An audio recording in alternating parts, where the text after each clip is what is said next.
Lesson 44. Lesson 44. Patterns of culture. Patterns of culture.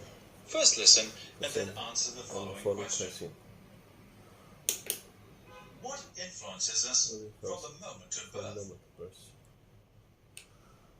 Custom has not commonly been regarded as a subject of any great moment. The inner workings of our own brains we feel to be uniquely worthy of investigation.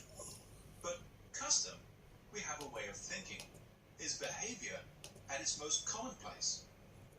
As a matter of fact, it is the other way round. Traditional custom, taken the world over, is a mass of detailed behavior, more astonishing than what any one person can ever evolve in individual actions, no matter how apparent. Yet, that is a rather trivial aspect of the matter.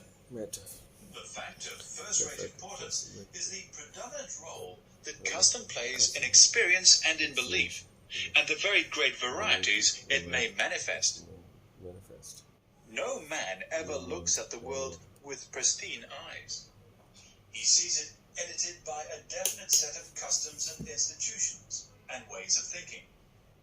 Even in his philosophical probings, he cannot go behind these stereotypes. His very concepts of the true and the false will still have reference to his particular traditional customs. John Dewey has said, in all seriousness, that the part played by custom in shaping the behavior of the individual as against any way in which he can affect traditional custom is as the proportion of the total vocabulary of his mother tongue against those words of his own baby talk that are taken up into the vernacular of his family. When one seriously studies the social orders that have had the opportunity to develop autonomously, the figure becomes no more than an exact and matter-of-fact observation. The life history of the individual is first and foremost an accommodation to the patterns and standards traditionally handed down in his community. From the moment of his birth, the customs into which he is born shape his experience and behavior. By the time he can talk, he is the little creature of his culture, and by the time he is grown and able to take part in its activities, its habits are his habits, its beliefs his beliefs, its impossibilities his impossibilities. Every child that is born into his group will share them with him, and no child born into one on the opposite side of the globe can ever achieve the 1,000th part. There is no social problem it is more incumbent upon us to understand than this of the role of custom. Until we are intelligent as to its laws and varieties, the main complicating facts of human life must remain unintelligible.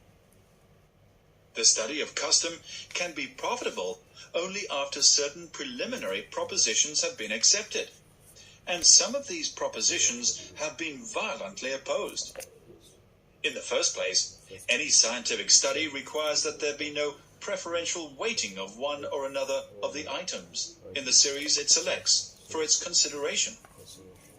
In all the less controversial fields, like the study of cacti or termites or the nature of nebulae, the necessary method of study is to group the relevant material and to take note of all possible variant forms and conditions. In this way, we have learned all that we know of the laws of astronomy, or of the habits of the social insects, let us say. It is only in the study of man himself that the major social sciences have substituted the study of one local variation, that of Western civilization. Anthropology was by definition impossible, as long as these distinctions between ourselves and the primitive, ourselves and the barbarian, ourselves and the pagan, held sway over people's minds. It was necessary first to arrive at that degree of sophistication where we no longer set our own belief against our neighbor's superstition. It was necessary to recognize that these institutions, which are based on the same premises, let us say the supernatural, must be considered together, our own among the rest.